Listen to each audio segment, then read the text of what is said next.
부산에서도 유명한 깡통시장 골목인데요. 유부 주머니를 만드는 작업은 보통 아침 8시부터 시작됩니다.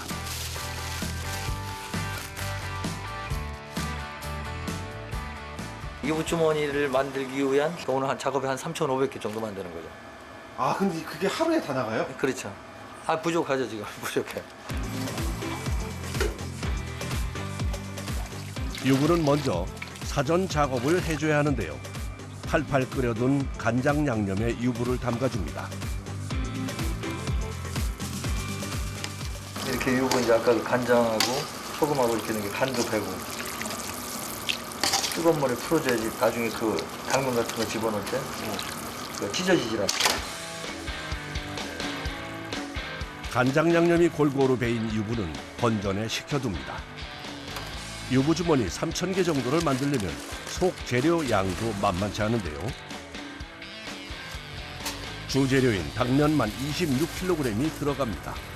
양념에 맛이 배게 7분 정도 삶아주는 것이 포인트입니다. 그런 다음 단단히 채비를 하는 작업자. 뜨거워서 안기면 손 한번 뒤었어요. 당면이 삶아진 다음부터는 시간이 생명. 이 과정을 위해 장갑을 3겹이나 낀 건데요.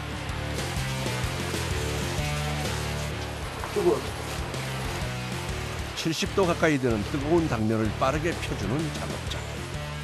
펼쳐지는 거는 식히기도 하고 얘네들이 붙어 있으면 작업하기 힘들으니까 띄워주는 거죠, 이렇게. 그렇지 않으면 떡이 되거든요, 이렇게 엉겨붙어가지고. 유부 주머니 제조에 들어가는 또 하나의 핵심 재료. 이게 참나물이에요. 유부 주머니를 묶는 거죠, 이렇게. 비싸도 얘가 향이 좋고 찡기니까 끈이. 뜨거운 물에 데친 참나물은 찬물에 한 번 헹군 다음 얼음물에 담가 줄기가 끊어지지 않게 해줍니다.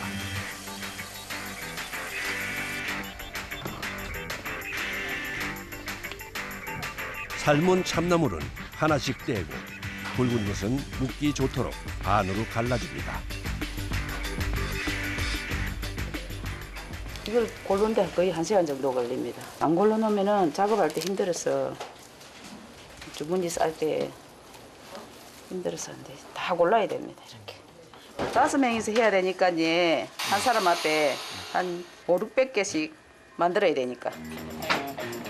유부, 당면과 참나물까지 유부 주머니의 핵심 재료는 모두 오랜 경력자가 직접 준비를 하는데요. 그러다 보니 재료 준비만 3시간이 걸립니다. 기본 재료 준비가 끝나면 본격적으로 유부 주머니 만드는 작업이 시작되는데요. 먼저 충분히 식혀둔 당면에 속 재료부터 섞어줍니다. 양이 워낙 많다 보니 속 재료 작업은 전날 저녁에 미리 해두는데요. 당근, 양배추, 배추 이렇게 섞습니다. 유부는 쫄깃한 식감을 살리기 위해 물기를 꽉 짜서 준비해 둡니다. 이제 유부 안에 속 재료들을 꽉 채워 넣어주면 유부 주머니가 되는데요. 간단해 보이지만 재료를 넣는 것도 기술이 필요한 작업. 당면이 튀어나오지 않게 잘 눌러가며 유부에 4분의 3까지만 채워줍니다. 그런 다음 참나물로 입구를 묶어주면 유부 주머니 완성. 완성된 유부 주머니는 한쪽으로 모아두는데요. 쟁반 하나에 160개에서 180개 정도가 들어가는데 유부 주머니 3,500개면 쟁반 20개 분량. 작업자들 5명이 9시간을 꼬박 앉아서 작업을 해야 합니다.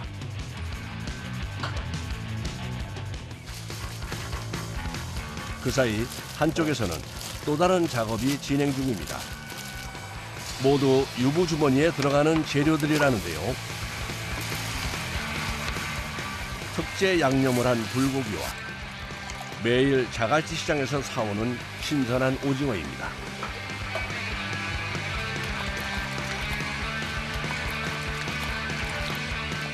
거기 잡채가 그만큼 빠지고 당면이 빠지고 이게 고기가 들어가는 거죠. 고기가 들어가고 오징어 들어가고. 데친 오징어는 식혀서 적당한 크기로 썰어주는데요. 꽤 크게 써시네요. 2~3cm 정도 돼야 그래도 식감이 있고 맛을 느낄 수 있죠, 오징어가. 오징어에는 레몬을 넣어서 비린 냄새를 잡아줍니다. 오징어 유부 주머니는 오징어를 충분히 넣은 다음 당면을 채워 넣으면 완성. 불고기 역시 만드는 법은 비슷한데요. 이렇게 재료를 추가로 넣어 만드는 유부 주머니 종류만 3가지. 재료가 추가되는 만큼 그만큼 손이 더 갑니다.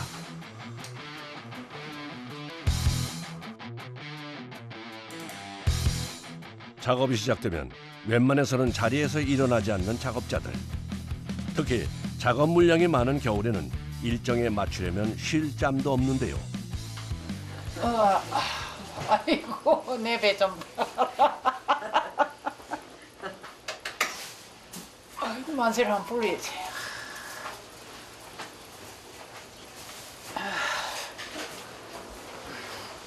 6시간째 앉아 있습니다. 지금 몇 시간 더 일하셔야 되는데요? 앞으로 3시간 더 해야 됩니다. 3시간이요? 집에 있어도 아프고 나도 아프고 이제 늙어가지고 꼭 많이 아프니까 어떠하니 힘들고 네. 잘 안 낫고 네. 그런 게 고질병 안 됐어요. 치료도 잘 안 되고 먹고 살기 힘듭니다요. 우동을 삶는 걸 보니 점심 준비를 하는 모양인데요. 유부 속에 우동이 들어있어요. 올리브유 뿌린 거예요. 코팅을 하니까 불질 않겠죠, 그죠? 여기까지 하고 이거를 진짜 처음 개발 때 이거를 몇 번, 수십 번 만들었어요. 이렇게 만들어. 우동이 안 들어가요, 그냥 넣으면. 깊은데 들어갈 수가 없어요. 당면이 아닌 우동면이 들어가는 우동 유부 주머니는 이곳만의 특별한 메뉴인데요. 세게 누르지 않고 이게 또 면이 끊어지면 안 되니까. 또 살살. 네, 또 세게 하면 또 유부 주머니 터지고 뭐든지 이렇게 손이 다 가고 정성이 가는 게 이게 그게 음식이다. 보통의 유부 주머니보다 2배가 큰 우동 유부 주머니. 오로지 우동면만 들어가는데요. 우동이 불 수 있어 주문량에 맞춰 당일 작업과 판매를 합니다. 오늘 택배 320개다. 네. 만들어진 유부 주머니는 영하 20도에서 하루 정도 냉동시켜 주는데요. 그런 다음 물량에 맞춰 진공 포장을 해서 판매를 합니다. 진공 포장까지는 1층에서 진행되고 나머지 택배 작업은 지하에서 이루어집니다.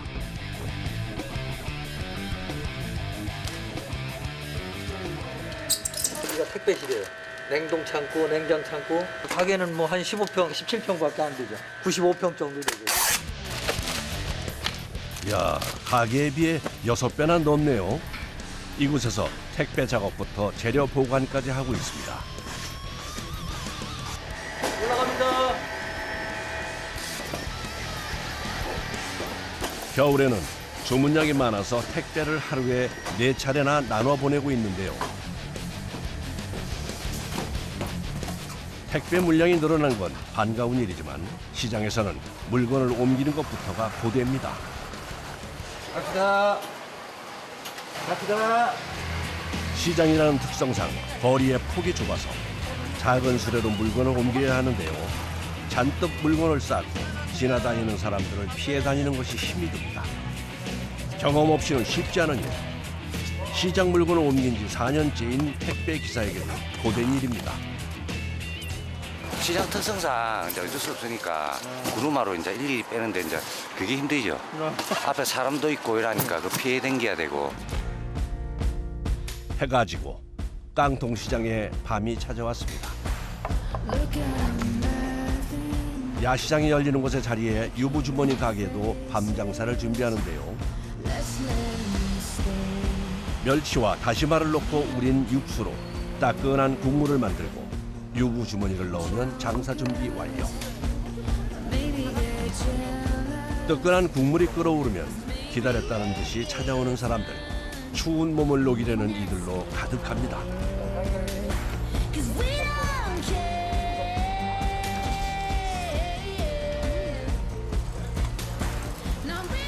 겨울에 술 한잔하고 유부 안에 잡채랑 뭐 이런 여러 가지 들어있어서 같이 따뜻한 국물이랑 먹으면 맛있어가지고. 쫄깃쫄깃한 식감이 유부의 부드러운 맛이랑 너무 잘 어울려요. 특히 우동 유부 주머니는 출출한 배를 채우기에 제격이라는데요.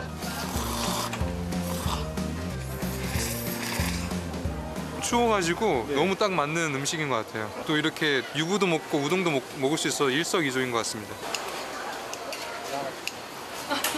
마지막 떨이. 고맙습니다. 밤 11시가 돼서야 길었던 하루도 마무리가 됩니다. 아니 내가 이 나이에도 남의 눈치 안 보고 이렇게 열심히 혼자 일할 수 있는 내가 터전이 있는데 얼마나 행복해. 그리고 내가 또 만드는 거를 먹고서 너무 좋다고 또 사주고 또 사주고. 그러니까 나는 그 항상 자신을 갖는 거죠. 나는 살아있는 거야. 평생 영원히 이러고 싶은데 모르죠. 앞으로 30년.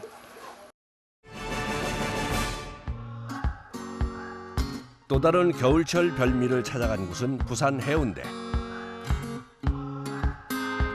겨울 간식의 최고봉으로 꼽히는 어묵을 만드는 곳입니다. 어묵의 고향이라고 불리는 만큼 다양한 종류와 방식으로 어묵을 만드는 곳이 많은데요. 이곳은 주로 수제 어묵을 만들고 있다고 합니다. 실거리가 어묵이 생선으로 만드는 거니까 도미 최고 맛있지 않습니까? 도미 원래 좀 담백하고 단맛이 있고. 연육은 보통 보름에 한 번씩 받아 사용하는데요.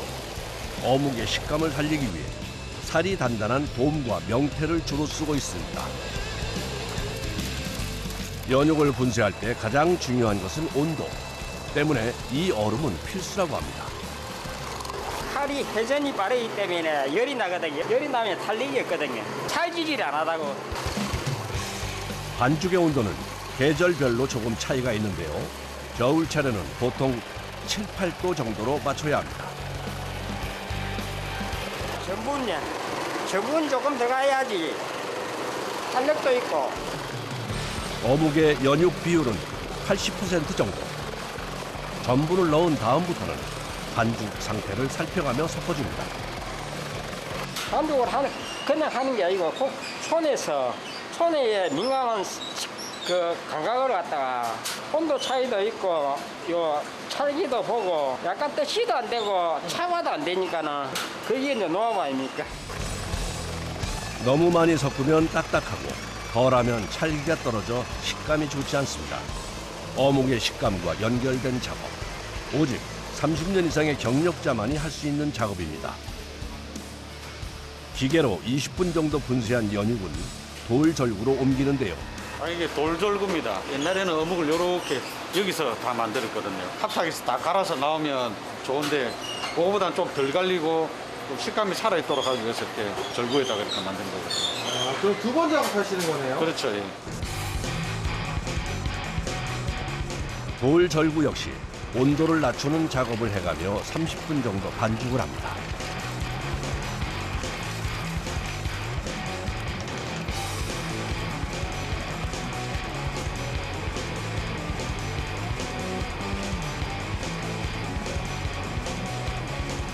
수제 두 카트, 기계 두 카트 이렇게 할 거고요.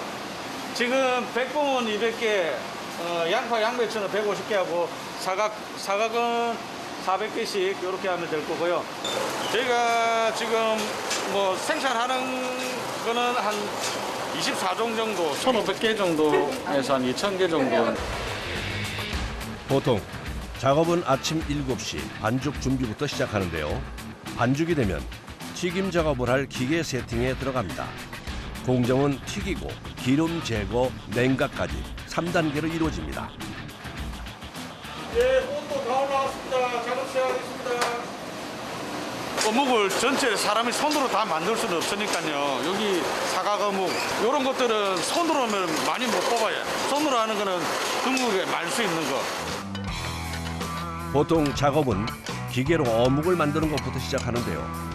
기계에 모양 틀을 끼워준 다음 종류에 맞게 채소나 속 재료를 반죽에 넣어 잘 섞어줍니다. 두께가 얇은 사각 어묵 제조엔 특별한 장치 하나가 더 필요한데요. 잘 떨어지고로 기름 올렸습니다. 미세하게 기름의 양을 조절하며 만드는 것이 포인트. 그야말로 감으로 하는 작업이라 40년 이상의 경력자가 맡아 하고 있습니다. 틀에 맞게 모양이 만들어진 어묵은 작업 라인을 따라 이동, 170도 온도의 기름에서 1분 내로 빠르게 튀겨냅니다. 튀겨진 어묵은 그대로 작업 라인을 따라 이동하는데요. 이때 어묵의 모양이나 기름의 온도를 수시로 확인하는 작업자들. 일정한 모양과 품질 유지를 위해 반드시 필요한 작업입니다. 이후 타류기를 거치면서 불필요한 기름을 제거, 어묵의 담백한 맛을 살려주는 과정을 거칩니다. 수제 어묵은 저희가 600개 나갈 겁니다. 자동 과정이 끝나면 그때부터는 수제 어묵 제조가 시작되는데요. 기본 반죽에 들어가는 채소들은 미리 손질해서 냉동해둔 걸로 사용합니다. 야채 반죽 배합 헹궈가지고 여기까지로 만듭니다. 오징어도 넣고, 그것도 새우 있는 것도 있고, 소세지도 있고. 수십 년 어묵만 만들어 온 장인의 솜씨가 발휘되는 시간. 수제 어묵은 손목의 힘과 도구를 적절히 사용해 모양을 만들어내는 것이 포인트인데요.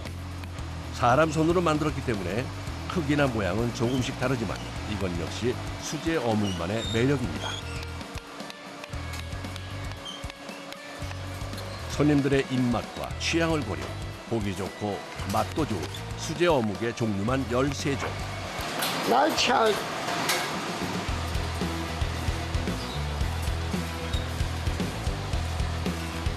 속재료에 따라 종류가 달라져 반죽에도 손이 많이 갑니다. 한 600개 만듭니다. 수제 어묵은 수십 년 경력의 베테랑 작업자가 하고 있는데요. 기계화된 공정으로 만드는 어묵이 많아지면서 수제를 고수하던 가게들도 지금은 많이 사라졌습니다. 어묵 하나를 튀기더라도 기름의 온도와 반죽의 상태를 확인하며 하는 작업.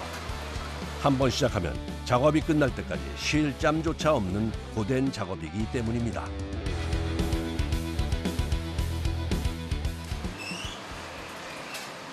작업 하나를 끝내고서야 겨우 허리를 펴니다. 한 600개 만드는 힘들지. 어깨도 아프고, 손목도 아프고. 그 사이 한쪽에서는 또 다른 반죽 제조가 한창인데요. 양파와 조청까지 넣는 반죽. 어떤 어묵을 만들려는 걸까요? 찐어묵이에요, 찐어묵. 튀긴 어묵들은 자체에 구수한 맛이 있는데 찐어묵은 구수한 맛이 없거든요.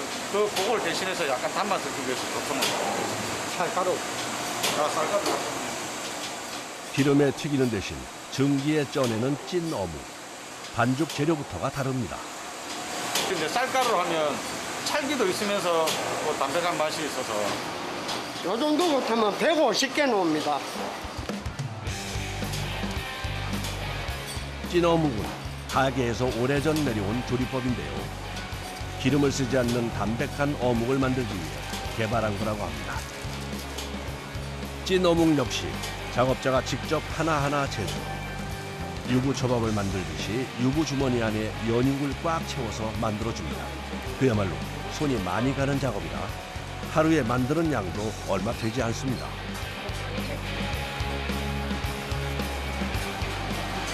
미리 손으로 많이 나갈 때는 한 400개씩 만들어야 돼요. 모양을 잡은 어묵은 고압 스팀 찜기로 쪄주는데요. 7분 정도 쪄. 너무 쪄버리면 어묵이 터져버려요. 어묵을 넣고 찜기의 온도를 100도까지 올리는데요. 그러는 과정에 서서히 쪄지다가 100도에서 2분 동안 찐 후 뜸을 들이면 어묵이 완성됩니다. 맛있네. 잘 나왔다. 얘는 함량이 높으니까 나올 수 있는 맛인데 찌뽀 같은 향기와 맛. 어묵인데 찌뽀 같은 맛이 나거든요. 어묵이 나오면 포장을 담당하는 작업자들의 손길이 분주해지는데요. 특히 사각 어묵은 얇은 만큼 포장 시에 모양을 잡아주는 과정은 필수. 손이 더 갑니다. 겨울이면 나무꽃에 끼운 어묵 주문이 많은데요. 이 역시 수작업으로 하는 것을 고집하고 있습니다. 이유가 있다네요. 기계를 만약에 이용해서 꼽으려면 하여튼 어묵이 딱딱해져야 돼요. 어묵의 식감을 살리기 위해 번거롭지만 정성을 아끼지 않는데요. 그 덕분에 생산된 어묵은 현장 판매는 물론 택배로 전국으로 나가고 있습니다.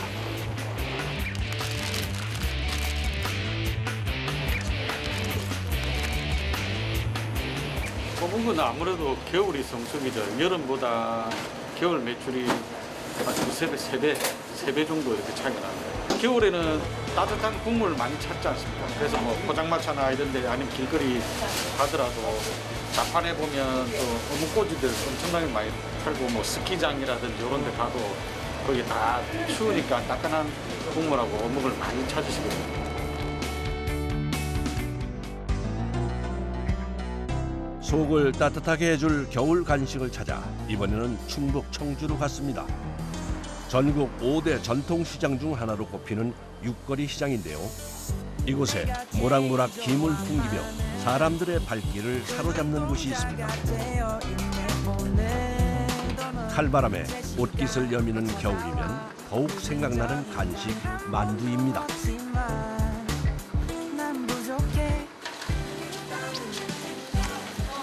맛있는데요? 따뜻하고 안에 고기도 많이 들어있고 해가지고 굉장히 맛있습니다. 1년 중 가장 바쁜 시기인 겨울. 그야말로 성수기를 맞은 요즘 눈코 뜰 새 없습니다. 작업은 이른 아침부터 시작되는데요. 이제 만두피를 만들려고 하는 겁니다. 만두피에 쫄깃함을 살려주려고 밀가루 플러스 전분을 일부 넣고 있습니다.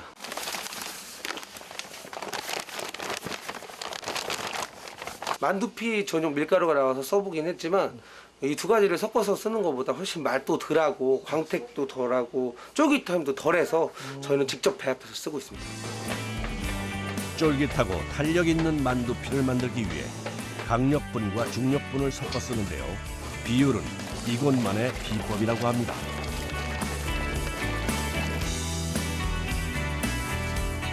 어느 정도 반죽이 됐다 싶으면 중간 점검을 하는데요. 반죽은 반드시 맨손으로 확인하는 것이 원칙이라고 합니다. 만두피가 질지 않고 잘 된 것을 확인을 하기 위해 맨손으로 만지지 않고 장갑으로 하면 이 질감을 확인할 수 없기 때문에 매번 이렇게 맨손으로 꼭 만져봅니다. 보통 하루 동안 사용하는 반죽의 양은 100kg. 만두가 8,000에서 10,000개 정도 나오는 그 정도의 피입니다. 보통 하루에 거의 다 나간다고 보시면 됩니다. 완성된 반죽은 만두피를 만들기 위해 소분해주는데요. 반죽을 떼어내 긴 막대 모양으로 밀어낸 다음 다시 작게 떼어냅니다. 빠른 손놀림에도 비슷한 크기의 덩어리들. 이 작은 반죽 덩어리 하나의 무게는 13g인데 무게를 재지는 않아도 비슷하게 나온다는데요. 뭐 3-4천 개 띄웠지. 오랫동안 익힌 손의 감각으로 하는 작업. 그야말로 달인이 따로 없네요. 밀가루보다 전분가루가 훨씬 더 좋아요. 전분가루가 이제 우리 이 표면에 붙으면서 이 피를 더 촉촉하게 만들어주고 또 윤기가 나게, 광택이 나게, 그리고 더 맛있게 해줘요. 쫀득쫀득하게. 떨어지지 않아. 손가락이 아프다고요. 이모 많이 아파요? 참을 만큼 아파요. 참을 만큼 아파요? 하루 판매량을 만들려면 작업자 4명이 2시간은 작업해야 합니다. 왕만두 2,200개 피 떼야 됩니다. 네, 2,200개요. 반죽이 완성되면 더욱 바빠지는데요. 하나, 둘, 셋.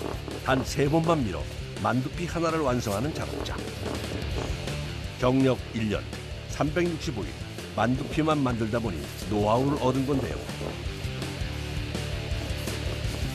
기술이 느는 만큼 아픈 것도 늘었습니다. 밀 때 손바닥이 너무 아프거든요. 손바닥이요? 예. 이제 요게 다양한 피들이 있잖아요. 조금 마른 피도 있고 딱딱한 피도 있고 말랑말랑한 피도 있으니까 이게 피를 미는 거에 따라서 손에 힘이 많이 들어가거든요. 자, 이제 만두 빚읍시다. 예. 이 가게의 만두는 총 6가지 종류가 있는데요. 만두의 크기와 속에 들어가는 수에 따라 종류를 구분하고 있습니다. 만두를 빚는 작업자들은 총 7명. 오로지 만두만 전문적으로 빚다 보니 10초면 만두 하나를 뚝딱 빚어냅니다. 왕만두는 기본 만두 크기의 2배. 빚는 시간도 더 걸리는데요. 그래도 1분에 3개꼴로 빚는다고 하니 기술자가 따로 없습니다.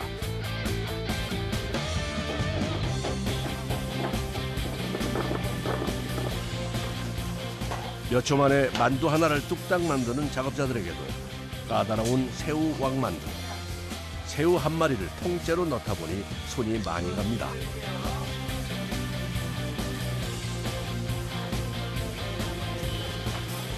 천천히 쪄봐야 씹는 맛도 좋고 맛있어요. 아무래도 수분기가 있다 보니까 만두피가 잘 안 붙을 수가 있어요. 이제 집게 손가락을 이용을 해서 아래 엄지랑 위에 검지랑 꼭꼭 눌러줘야 돼요.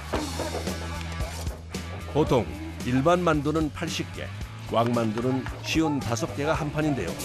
20분 정도면 한 판을 만드는 겁니다. 완성된 만두는 찌기 전에 물을 뿌려주는데요. 왜냐하면 이렇게 이제 마르잖아요. 이게 지금 해놓으면 이렇게 예쁘게 해놓으면 말라요. 그러면은 물을 뿌려갖고 찌면은 예쁘게 나와요. 만두는 100도 온도의 김이 올라오는 찜기에 쪄줍니다. 한 김 식고 나면 급속 냉동에 뒀다 택배와 현장 판매를 하고 있습니다.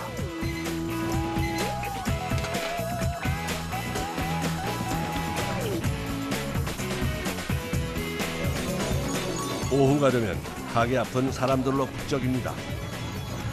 네, 담아드릴게요. 잠시만요. 작은 거 나와야 돼요. 비었어. 작업자들의 손길도 더욱 바빠지는데요.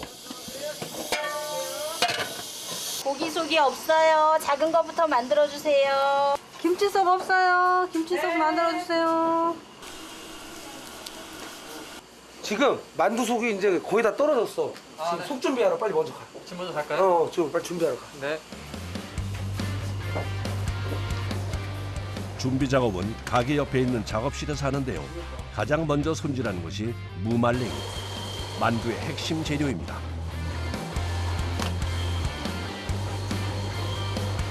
네, 무말랭이입니다. 근데 이제 아무래도 생으로 들어가면은 이제 좀 식감이 좀 딱딱하기 때문에 말랭이로 좀 삶아서 식감을 좋게 만들고 있습니다. 좋은 식감을 책임지는 재료인 무말랭이. 그만큼 손질에 공을 들이는데요. 전날 물에 불린 무말랭이는 섬세한 불 조절을 하며 2~3시간 정도를 끓입니다. 찬물에 식힌 다음 숙성 후 탈수까지 거의 20시간이 걸립니다. 이 만두에는 무말랭이만 들어가고 당면이랑 두부가 들어가지 않습니다. 두부는 만두를 해서 바로 먹었으면 집에서 두부 많이 넣잖아요. 집만두 하실 때. 그럼 정말 맛있습니다. 하지만 바로 먹지 않고 어느 정도 시간이 걸린 다음에 이거를 만두를 했을 때 두부는 푸석푸석해집니다. 만두의 수분을 가지고. 잘게 간 무말랭이를 비롯해 만두소에 들어가는 기본 재료만 6가지. 그중에서 핵심 재료가 무말랭이와 이것이라고 하는데요.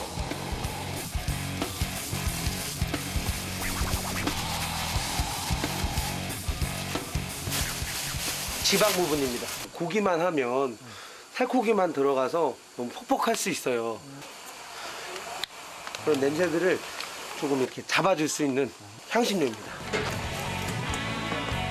만두의 식감을 부드럽고 풍부하게 만들어주는 재료인 지방. 잡내를 잡아줄 된장에 술도 넣어 혼합합니다. 한 번 만드는 만두소의 양은 대략 170kg 정도. 무말랭이, 양파, 부추, 마늘, 거기에 고기가 들어갑니다. 고기 지방으로 만든 진액을 윤활유 삼아 넣으며 섞는데요. 거기에 활용점정으로 향신료 하나만 들어가면 완성. 고소한 맛을 주기 위해 저희 만두 속에는 참기름을 넣고 있습니다. 균일한 맛을 내기 위해서는 골고루 섞인 속이 관건입니다. 안 섞인 데는 이렇게 찾아가지고 천천히 돌리다 보면 이렇게 나오거든요. 그런 데는 기본이 되는 고기 만두의 소가 완성되면 김치 만두 소를 만드는데요. 김치는 무조건 국내산을 사용하고 있습니다. 이 가게의 만두 6가지 중에서 가장 이색적인 만두가 바로 매운 만두인데요. 이건 베트남산 땡초입니다. 베트남산 땡초가 제일 맵습니다. 고춧가루죠. 핵폭탄이라는 이름만큼이나 매운 만두. 김치 만두소에 생 청양고추에 베트남산 고춧가루도 모자라 고춧가루를 추가로 넣습니다. 원래 김치만두도 저희는 약간 매콤한 편인데 이 핵폭탄 만두 속은 더 매워야 되기 때문에 또 특수한 또 고춧가루와 또 국내산 청양고추가 또 더 들어갑니다. 매니아를 위해서 따로 특수 공수했습니다. 이곳만의 비법입니다. 아침 8시부터 시작되는 만두 빚는 작업. 식사 시간을 제외하고는 자리에 앉을 틈도 없이 계속되는데요. 종일 서서 만두를 만들다 보니 어깨부터 손목, 다리까지 안 아픈 곳이 없습니다. 활동을 걸어야지. 다리 아프다. 아휴, 다리 아프다. 아이고. 다리가 아파갖고요. 종일 서 있다 보니까 다리가 너무 아파요. 그런데 이제 또 앉아서 할 수 있는 일도 아니고 눈치 보이지만 쉬어야지. 간식이요. 간식 타임. 간식 타임? 네, 간식 타임 핵폭탄 먹으려고요. 매운 거 먹으면 정신도 나고 이제 요 지금 한참 나른한 시간에 정신 배짝 차리려고. 언니! 간식. 아 싫어 안 먹어. 아이, 아이씨. 간식 타임. 맛있겠다. 정신 바짝 차리고. 얼마나 매울지 궁금한데요. 아 이제 올라오기 시작했어요. 이제 올라와요. 더워.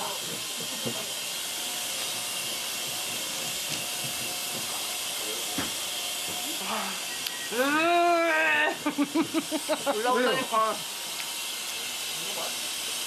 야, 정신 번쩍 나네 아주 그냥. 주문량에 따라 다르지만 저녁 7시쯤이 되면 작업도 끝이 납니다.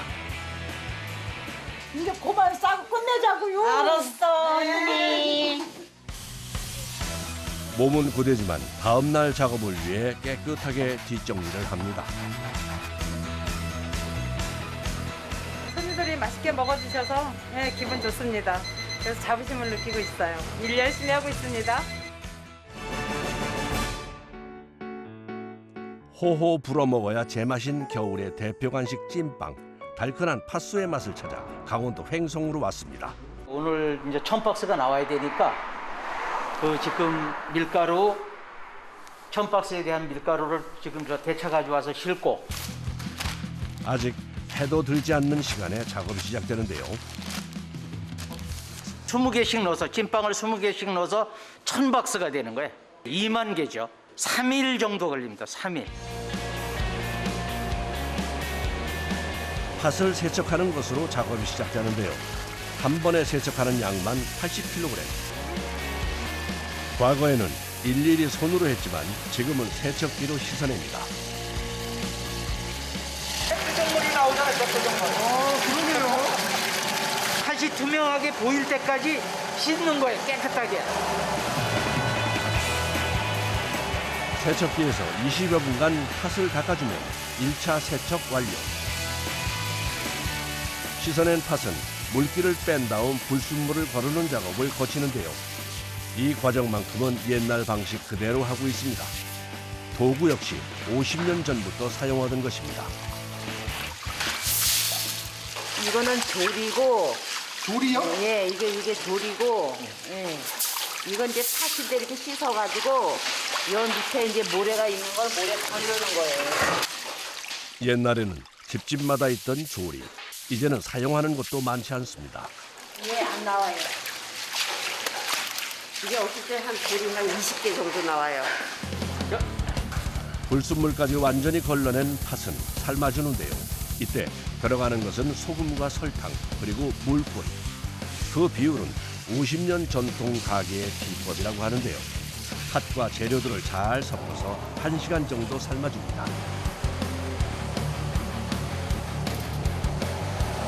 이 팥소를 지금 그 80kg짜리가 지금 그러니까 5번 정도 팥을 쏘야 돼요, 이렇게. 그래야 한 6,000개 정도를. 팥은 1시간 정도 팔팔 끓인 다음 30분에서 40분 정도 뜸을 들인 후 소금과 설탕을 추가합니다. 그리고 다시 40분 정도를 주걱으로 저어가며 졸이는데요. 팥이 계속 이렇게 불을 들여가지고 졸일 때는 이 자리를 못 떠나요. 왜냐하면 이 팥이 조금이라도 불이 너무 세거나 그러면 이 팥이 탈 수가 있으니까 이 자리를 계속 지켜야 돼요, 이렇게. 도구는 신식으로 바뀌었을지 몰라도 방식은 달라지지 않았습니다. 그 옛날 가마솥에서 팥소를 만들듯이 장장 4시간을 기다리며 정성을 들이는 작업자. 어느 정도 졸여지면 설탕으로 당도를 조절해서 팥소를 만들면 되는데요. 이때 가장 중요한 것이 농도. 베테랑 작업자의 감으로 정해집니다. 산 농도가 어느 정도가 맞느냐가 중요한 거예요. 산 농도가 안 맞으면은 이게 팥이 푸실푸실하다 그러죠. 돼가지고. 그러면 상품 가치가 없어요.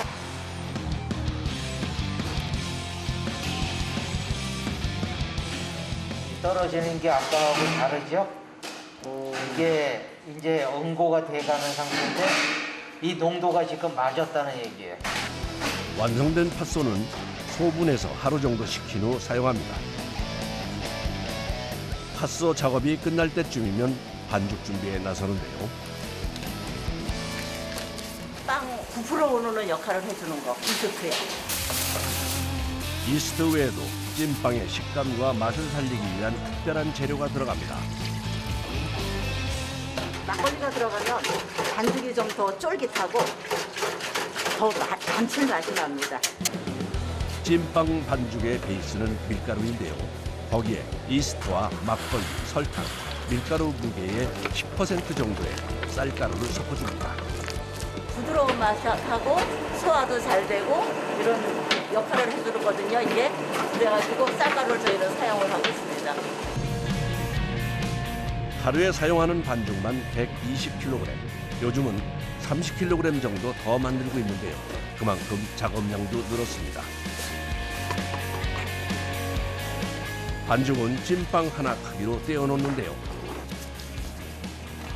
36, 7, 8 빵 빚어놓으면 그 빵 총체 무게가 70g 자울로 나오게 돼 있거든요. 빵 하나 무게가. 그래가지고 비례를 맞춰가지고 그렇게 뜯어내는 거예요. 대충 떼는 것 같아도 계산을 하고 반죽 소분을 하는 건데요.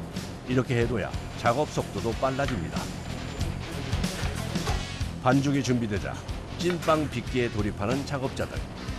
하나하나 손으로 찐빵을 빚어내는데요. 기계로 하면 수월하겠지만 웬만해서는 수작업을 고집하고 있습니다. 기계로 해놓은 거는 뻣뻣해요. 말하자면 뻣뻣하다면 이게 냉동실에 들어갔을 땐 터져요. 근데 이 손으로 했을 때는 냉동실에 오래 있어도요. 5, 6개월 있어도 터지는 적어가 없어요. 사람 손으로 빚은 찐빵이 맛이나 품질이 좋아 힘들어도 손으로 만드는데요. 뚝딱 만들어내는 것 같아도 1인당 하루 1000개 이상씩을 만들어야 하는 작업. 노동량이 만만치 않습니다. 일하러 오시는 분들이 좀 해보겠다고 오세요. 근데 보기는 엄청 쉬워 보이죠. 그냥 뭐 밀가루에다 팥 넣어가지고 만들면 끝인 줄 아시는데 이게 또 막상 해보면 그게 아니에요. 하루 해보시고 아유 나는 못합니다 이러고 가시는 분이 많아요. 완성된 찐빵은 열을 맞춰 정리한 다음 숙성실로 들어가는데요. 반죽이 익지 않도록 온도 47도, 습도 56%에서 숙성합니다. 숙성시키러 들어간 거예요. 풀어올르라고 이렇게. 계절과 날씨의 영향을 많이 받는 숙성 과정. 대략의 숙성 시간은 있지만 중간중간 상태 확인은 필수입니다.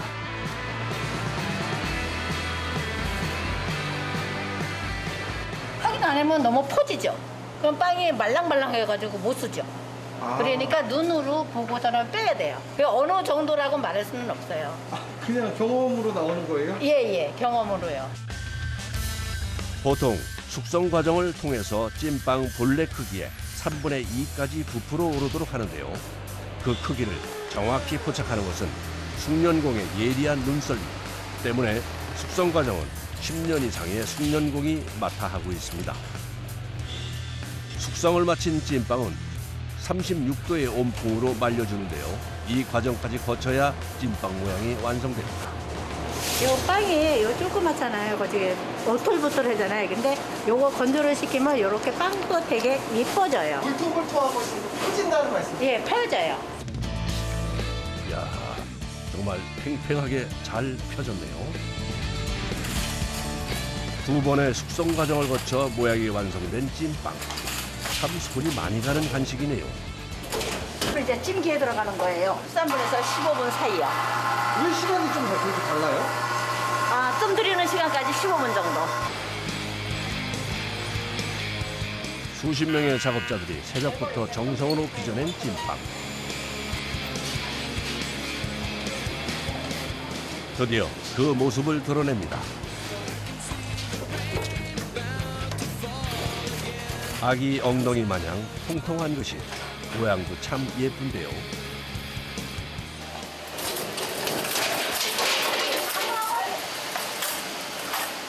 아이고 저런. 하하, 이걸 어쩌다. 서둘러 찐빵을 빼려다 찐빵을 쏟아버렸네요. 아이고, 오늘 풍감 까야 되겠다. 사모님 큰일 났다. 아깝다. 예, 아까워요. 이게 하다 보면은 이게 좀 한 판씩 남아요. 그러면 이제 위에다가 올려서 찌는데 그거 생각을 못하고 그냥 끈에다가 이렇게 됐어요. 어떻게 해요, 아까워서? 할 수 없죠, 뭐. 얼마 좀 주세요. 오래 기다리셔가지고 하나 더 넣었어요. 아이고, 땡큐. 또 추억을 먹습니다. 어우, 맛있네. 맛있어. 모락모락 김이 나는 찐빵에는 달콤했던 젊은 시절의 추억과 맛이 담겨 있습니다. 금방 아니라. 이러니까 손주들도 좋아하고. 맛있어. 또 요 추운 철에 집에 들어앉아서 어디 나가지 못하고 그러니까 들어앉아서 난로불 같은데 이런 데다가 쪄가지고서 한두 개씩 먹으면 꿀맛이지요 뭐 아주. 남양주에 있는 한 케이크 공장입니다. 12월은 1년 중 가장 바쁜 시기로 오전 일찍부터 작업자들이 분주합니다. 이곳에선 약 70종류의 케이크와 30여 가지의 빵이 제작되는데요. 요즘처럼 크리스마스 시즌엔 빵보다 케이크 물량이 훨씬 더 많다고 합니다.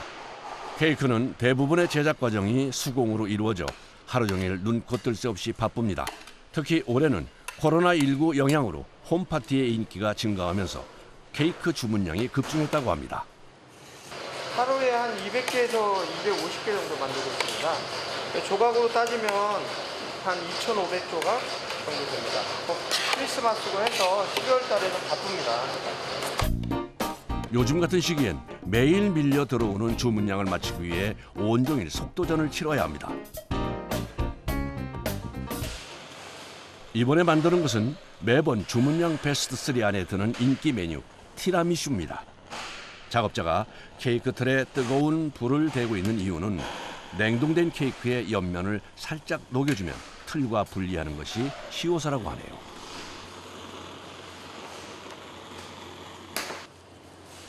요즘엔 홀 케이크만큼 1인용 조각 케이크도 인기인데요. 케이크 분할기를 이용해 절단할 위치를 이렇게 미리 표시해둡니다. 이쪽으로 찍으면 10개를 찍을 수 있고요. 이쪽으로 찍으면 12개 조각이 찍혀요. 살짝만 건드려도 뭉개질 수 있는 섬세한 작업이라 작업 내내 신경을 써야 합니다. 티라미슈의 오늘 작업 분량이 마무리됐습니다. 사실 본격적인 작업은 이제부터로 크리스마스 케이크 준비를 해야 합니다. 12월 초부터 미리 만들어 냉동고에 저장해 놔야 주문량을 맞출 수 있는데요. 올해 크리스마스 케이크는 가장 대중적으로 인기 있는 초코 케이크입니다. 케이크 시럽입니다. 시럽에 럼주를 넣어서 좀 맛과 향을 좀 낼 수 있게끔 합니다. 그래서 촉촉하게 케이크가 될 수 있게끔 시럽을 충분히 골고루 잘 쳐줘야 케이크 맛있고 촉촉한 케이크 됩니다. 대량 생산을 하더라도 맛을 놓쳐서는 안 된다는 게 제과 인생 35년 배정열 씨의 철학입니다. 시트에 생크림을 짜는 작업이 마무리되자마자 작업자가 케이크를 냉동고로 옮깁니다. 이제 마이너스 한 20도 정도 되는 곳에서 일단 얼리거든요. 저희가 이제 얼려놓으면 이제 시트가 안 움직이기 때문에 이제 좀 더 작업성을 편리하기 위해서 얼려놓는 이유가 있습니다. 다음 날 아침 케이크 공장을 다시 찾았습니다. 어제 냉동고에 넣은 케이크를 꺼낼 시간입니다. 시트를 1차 냉동하는 것은 대량 생산에 최적화하기 위해 고안해낸 방법인데요. 작업의 효율성과 완성도 모두를 높여줍니다. 케이크가 단단히 고정돼 아이싱과 후반 꾸밈 작업이 모두 편해졌습니다. 크리스마스 주문량만 3,000개. 배송까지 마치려면 시간이 없습니다. 마무리는 빨강, 초록, 알록달록한 크리스마스 장식들을 케이크 위에 올려주는 일입니다. 산타클로스부터 트리까지.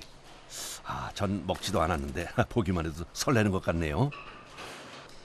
종교를 떠나 크리스마스에 케이크를 먹는 문화가 확산되면서 매년 12월이면 참 바쁜데요. 서서 하는 작업이라 육체적으로 힘들지만 케이크와 함께 달콤한 시간을 보냈으면 하는 마음으로 정성을 다해 준비한다고 합니다. 일단 야구수단에 붙어서 돈 월급 많이 받으면 좋겠죠. 근데 이제 기가 시간이 늦어지고 몸이 조금 피곤하고 12월 달 한 달은 조금 연장을 조금 하는 편이죠. 안 할 수가 없죠.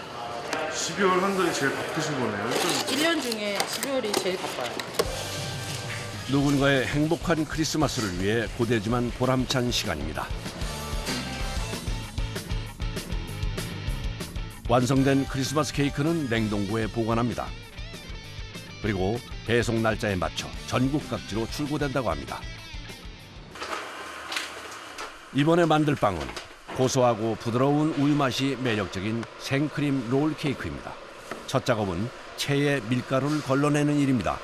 밀가루에 이물질 같은 게 들어올 수도 있고 그래서 이렇게 밀가루를 체에 치면은 공기 포식이 되거든요.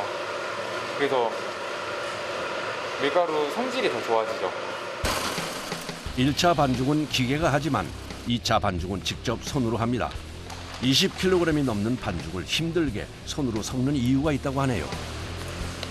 거품이 죽어갖고 거품이 사그라든다고 그래야 되나? 기계로 돌리면 너무 빨리 돌아가니까 사람 손으로 이렇게 살살 섞어주는 거예요. 마무리는 이렇게 손으로 하셔야 되는 거예요? 예.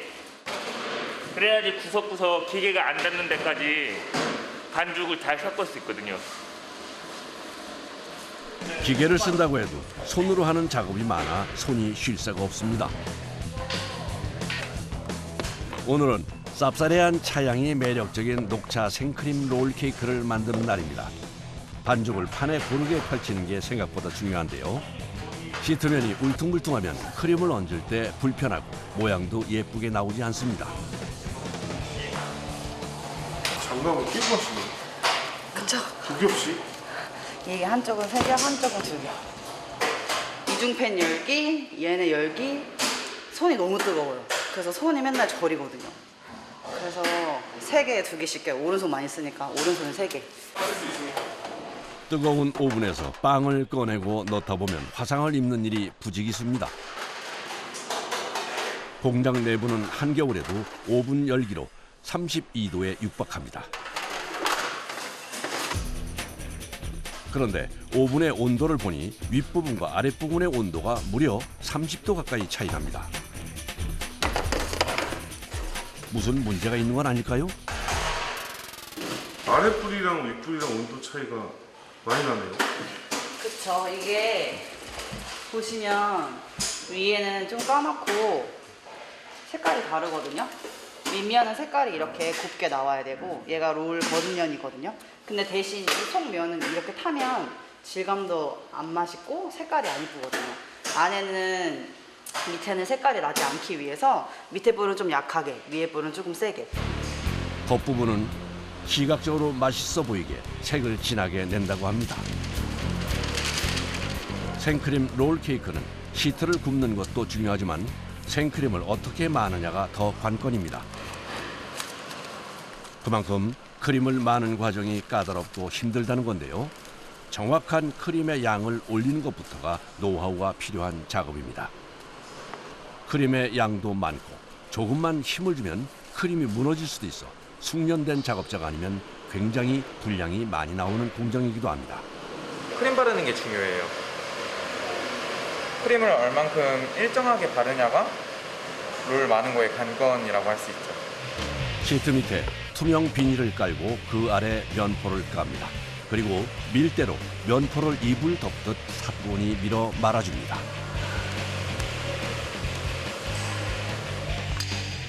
여기 있던 크림을 여기에 붙임으로써 여기가 접착 역할을 할 수 있게끔 만들어주는 거예요. 여기가 여기에 잘 붙을 수 있게. 네네. 아니면 크림이 말면서 밀려가지고 새우 나오거든요. 그래서 일부러 내려가지고 접착 역할을 시켜주는 거예요. 최대한 크림이 있는 부분엔 손을 대지 않고 면포와 밀대를 이용해 말아내는 것이 중요합니다. 보기엔 쉬워 보이지만 수많은 노력 끝에 나온 노하우입니다. 이거 하나만 여기에서 배워가도 저희 업계에서 잘 배웠다 할 정도로 많은 게 어려워요. 생크림이 시트 밖으로 전혀 새지 않고 롤 케이크가 잘 말렸습니다.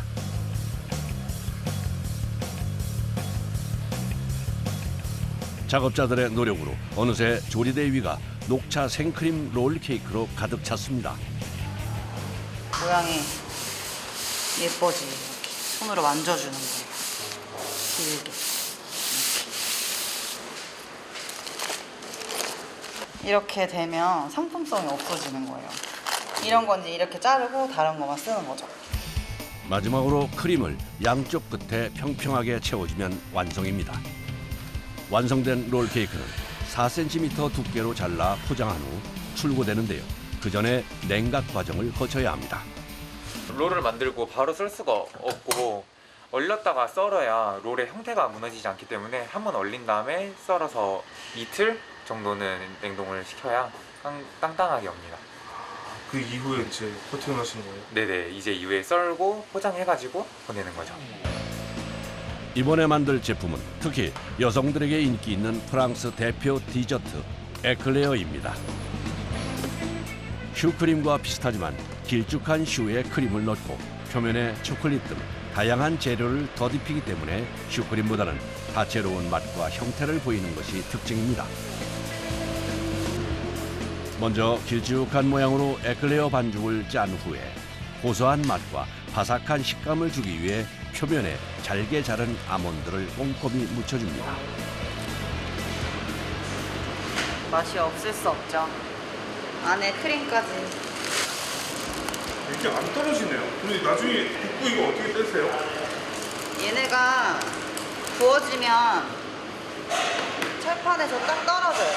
이렇게 살짝 건드리면 탁 떨어져요. 좀 질감이 무거운 상태 반죽이라서 들러붙는 성질이 있는 거라 지금은 떨어지지 않아요. 견과류 위엔 다시 비스킷 반죽을 올려주는데요. 구워지는 과정에서 비스킷 반죽이 표면을 감싸 겉을 바삭바삭하게 만들어주는 역할을 한다고 합니다. 에클레어는 이곳의 대표 메뉴로 보통 하루 생산량이 400개 정도인데요. 오늘은 특히 주문량이 많아 아직도 구워야 할 분량이 상당해 작업자의 마음이 급합니다.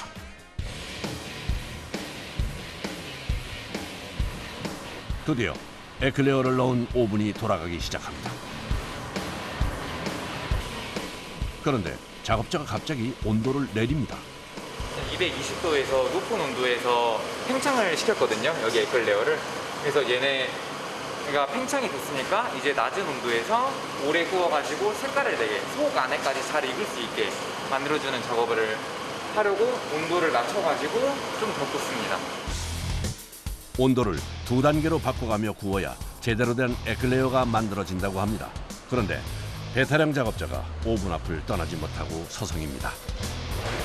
오븐이 이상하게 오늘 좀 빨리 떨어져야 되는데 오븐이 잘 안 떨어지네요. 네, 오븐에 문제가 있을 수도 있고 빨리 캐치를 해야 되니까 기계라는 게 고장이 났을 수도 있잖아요. 그래서 오븐 온도가 떨어져야 되는데 안 떨어지기 때문에 신경이 쓰여서 안 떨어진다는 거는 이제 다 탄다는 얘기죠. 그래서 지금 신경을 쓰고 있습니다.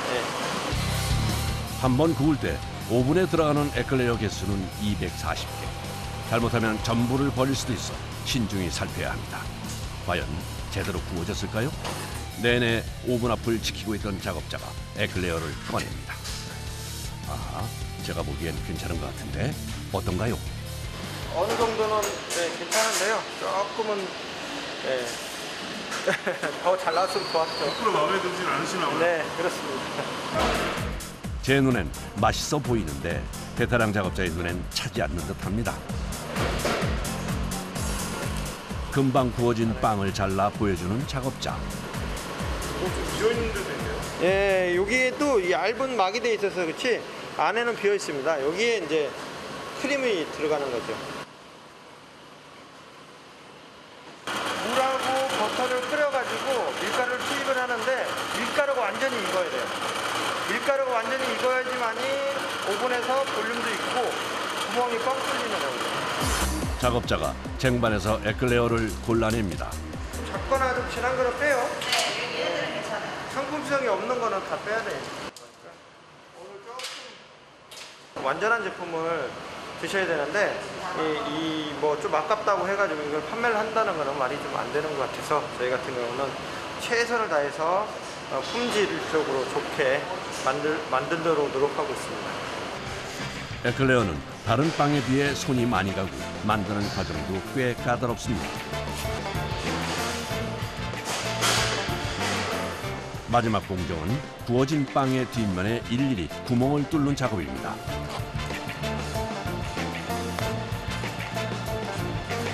여기 안에 크림을 채워 넣어야 돼서 크림을 넣으려고 양쪽에 구멍을 뚫는 거예요.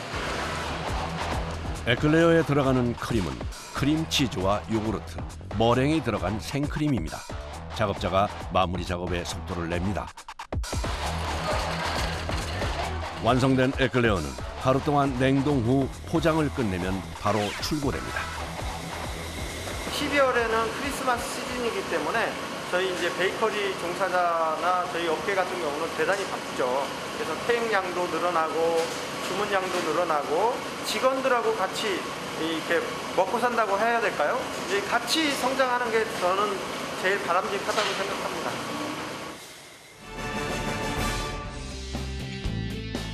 강원도 횡성군의 한 식품 공장.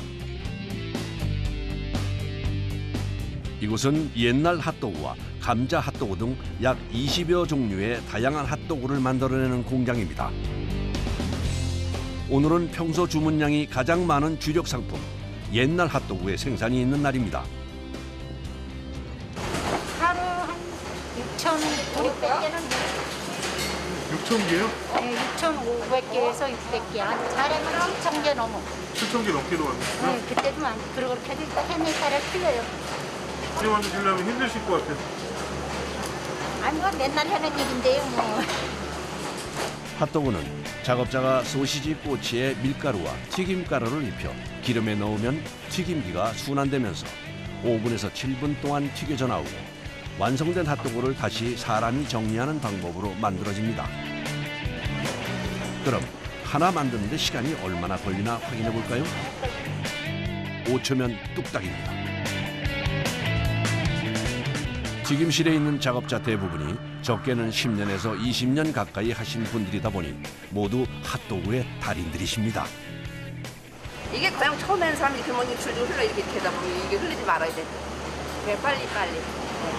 처음에 제가 너무 힘들었어요. 빨리 해야 되고. 이거 가지고 얼른 해도 얼른 넣어야지. 이거 맞추시면 어때요? 돼. 요즘 돼요? 어. 물 많이 넣어드려요? 조금 넣어드려요? 많이 넣어드려요? 물을 조금 더 넣어야죠. 50 정도. 50 더 넣어드려요? 알겠습니다. 레몬은 우리가 하기 좀 힘들죠. 되면요? 음식이요? 우리 손에 맡기려면 약간 이렇게 녹시는 속에. 근데 너무 물러도 안 되죠? 그렇죠. 물르면은 모양이 안 나와요. 반죽은 온도, 습도 모두에 민감하기 때문에 매일매일 상태가 달라집니다. 그래서 오전 첫 생산 물량 작업 시엔 베테랑 작업자가 반죽의 상태를 확인합니다. 핫도그 모양이라든가 분량도 중요하고 바로바로 물량 조절을 하면서 좀 더 이제 반죽이 좀 이제 질게. 반죽의 상태를 수정하고 바로 다음 작업이 진행되는데 완성된 핫도그를 정리하던 작업자가 뭔가를 확인하는 것 같습니다. 139, 149, 151. 어이구 많이 나가네. 그램수를 맞추시는 거죠? 예. 이게 터는 거라서 한 번 터냐 두 번 터냐 이거예요. 예. 저서 크다라면 한 번 더 털고 작다라면 덜 털고. 예. 그래서 그램수를 맞춰줘야 되니까. 무게를 들으면 바로 능숙하게 핫도그의 크기를 조정합니다. 모두 베테랑 작업자들이지만 사람이 하는 일이기 때문에 과정마다 확인은 필수입니다. 156 용량 많은 거 뜯어볼게요. 익었어요. 뜯다 보면은 약간 작은 듯한 느낌이 들어요. 약간 크다든지 그러면은 135 밑으로 내려가면 무게가 작기 때문에 작다 싶을 때 무게를 재고 너무 크다 싶을 때 무게를 재볼게요. 커도 문제고 작아도 문제입니다. 크기가 작으면 용량 미달인이 안 되고 크면 혹시 속까지 안 익을 수도 있어서 무게를 확인하는 것이 손이 많이 가는 작업이지만 굉장히 중요합니다. 온몸에 다 돼 있긴 한데 집에 가서 빨래를 빨아도 그게 냄새가 사라지지 않아요. 계속 일주일에 오일을 여기 와 있는 거잖아요. 일주일에 기름 냄새가 몸에 배 있는 거잖아요. 그러다 보니까 그 냄새가 하룻밤 사이에 사라지진 않지 않나요? 한편 공장 다른 쪽 공간을 보니 작업자 한 명이 혼자 핫도그를 튀기고 있습니다. 그것도 손이 많이 가는 옛날 수동 튀김기에서 말이죠. 따로 작업하는 이유가 있는 걸까요? 자동으로 튀기면 편하시잖아요. 근데 왜 수동으로 하세요? 편한데 이게 기름이 금방 지저분해지니까 저쪽에 기름이 많이 들어가고 이거 조금 들어가니까 자주 또 갈아줘야 되니까. 튀기는 것도 만드는 것도 감자 핫도그는 일반 핫도그에 비해 까다롭습니다. 감자 핫도그는 모양이 다 틀려서 이렇게 잘 만져줘야지. 이게 콕콕 이렇게 안 만져주면 감자가 다 따로 노르니까.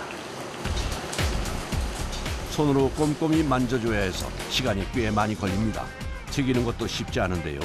감자의 모양과 크기가 제각각이라 직접 눈으로 확인하면서 익은 상태를 체크하고 기름에서 빼야 합니다. 오늘 작업량을 제 시간에 끝내기 위해 빠르게 작업이 진행됩니다. 어느새 수북했던 감자 바구니가 허름하게 비어 작업자가 다시 채웁니다. 좁은 공간에서 아침부터 꼬박 4-5시간 이상 서서 하는 작업이다 보니 여기저기 불편한 곳들이 많습니다. 다리는 아프죠? 저녁 때 되면 부으니까.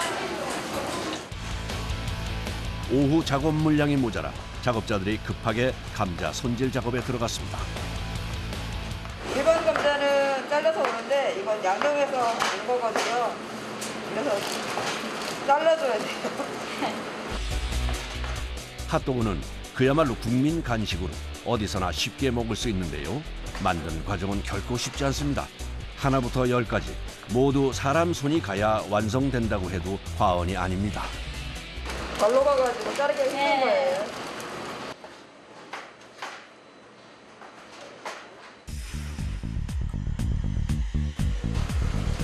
점심시간이 끝나고 오후 작업이 시작됐습니다. 오후엔 기다란 반죽을 돌돌 말아 만드는 새로운 핫도그 작업이 진행됩니다. 기계에서 20cm 크기로 반죽이 자동으로 잘려 나옵니다. 이번에도 초반엔 역시 확인할 것이 많은데요. 무게를 측정해서 미달되거나 초과하는 것들은 모두 폐기합니다. 그런데 반죽은 왜 자르는 걸까요? 치즈가 들어갔는지 안 들어갔는지도 확인을 해보면서 무게가 좀 낮아졌다 싶으면 치즈 양을 더 늘리고 이런 식으로 계속 반복을 하거든요. 그러다 보니까 계속 체크를 할 수밖에 없는 것 같아요. 소시지 꼬치에 반죽을 하나하나 일일이 돌돌 말아야 해서 인력이 많이 필요한 작업입니다. 특히 기계에서 반죽이 나오는 속도를 맞추려면 한시도 쉴 틈 없이 달려야 합니다. 자세히 보니 많은 것도 기술이 필요해 보입니다. 이렇게 해서 이렇게 들 땡기면은 이게 모자르잖아요. 모자르니까 이게 땡기면 여기 치즈가 나와 이렇게 여기 치즈가. 그래서 이거 요런 거 땡겨야죠. 네. 너무 땡겨도 안 되시죠? 너무 땡기면 여기 뭉쳐서 저기서 이제 튀길 때 쳐져. 여기가 너무 땡기면. 이게 또 이런 거 땡겨가지고 딱 맞게 이렇게 딱 끝났어 기술. 하루 밀가루 사용량만 무려 800kg. 작업량이 상당합니다. 특히 지금 하는 핫도그는 준비 과정이 많아서 매일 할 수 있는 작업이 아닙니다. 그래서 주문 들어온 개수를 오차없이 정확하게 채워 작업을 해야 합니다. 핫도그 표면에 바삭한 튀김 가루를 묻혀 작업을 마무리합니다. 성형을 마친 핫도그를 차곡차곡 모아서 가는 곳은 발효실입니다. 보통 35도에서 40도 정도의 온도에서 1시간 정도 숙성하는 과정을 꼭 거친다고 합니다. 발효 안 한 거에서 비교를 해봤을 때 식감 차이가 많이 나가지고 더 푹신하고 빵에 먹는 그 푹신한 게 더 좋아가지고 발효를 한 1시간 정도는 꼭 시키거든요. 발효가 끝난 핫도그는 바로 튀김기에 넣습니다. 핫도그마다 반죽의 농도도 다르고 튀기는 기름 온도가 다른데요. 돌돌 마는 핫도그의 경우는 162도에서 4분 정도 튀기면 맛있는 핫도그가 완성됩니다.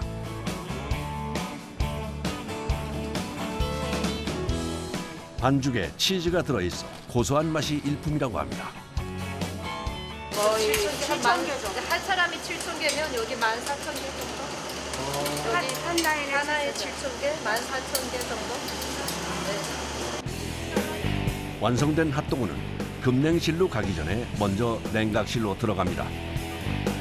뜨거운 핫도그가 너무 온도가 낮은 냉동실로 바로 들어가면 성에가 낄 수 있어 상품성이 떨어진다고 하네요. 그래서 적정 온도에서 1차 냉각을 시켜줍니다. 서서히 식히면서 확 얼린 다음에 이제 내보내는 거니까 냉각실 가서 일정한 온도가 떨어질 때까지 놔둔 다음에 이제 어느 정도 냉각이 됐으면 급냉실로 옮기는 거죠. 그래서 급냉실에 가서 하루 정도 언 상태에서 그 다음날 이제 포장은 들어가요. 오늘 작업한 물량은 냉각실에 넣고 포장을 위해 어제 작업했던 냉동된 핫도그를 꺼냈습니다. 한 번에 냉동고에서 많은 물량의 핫도그를 꺼내놓으면 녹아서 변질의 위험이 있을 수도 있습니다. 그래서 조금씩 꺼내 포장 작업을 진행하는 것이 원칙입니다. 핫도그 기준은 60개씩 해서 300박스 정도 포장하고 있습니다. 꾸준히 그렇게 하시는 거예요? 네, 평균적으로 그 정도씩 하는 것 같아요. 밀가루의 배합부터 반죽, 성형, 튀김까지 여러 작업자의 손을 거쳐 정성으로 만들어진 핫도그가 포장까지 마무리됐습니다. 속으로 세면서 막 남보다 또 빨리 해야 되니까 막 정신없이 하죠. 그래도 이제 개수는 정확하게 하셔야 되는 거예요. 네, 개수는 정확하게 해야죠. 실수 없이. 박스에 넣기 전 작업자가 핫도그 봉지를 여러 번 흔드는 것을 반복합니다. 이렇게 정리를 안 하면 제품이 파손될 수도 있고 그리고 나중에 뚜껑이 박스가 안 닫히는 경우가 생기거든요. 그래서 이렇게 조금씩 정리를 해주면서 넣고 있습니다. 오늘 생산된 핫도그는 홍콩과 대만으로 수출되는 물량입니다. 최근 들어 한국식 핫도그가 K푸드로 새롭게 주목받기 시작했는데요. 길쭉한 빵에 소시지를 넣어 먹는 미국식 핫도그와는 달리 쫄깃한 식감을 주는 반죽에 바삭한 빵가루를 입혀 튀긴 한국식 핫도그가 인기를 끌면서 홍콩과 대만 외에도 미국, 캐나다, 호주, 일본, 러시아까지 다양한 나라로 수출된다고 합니다.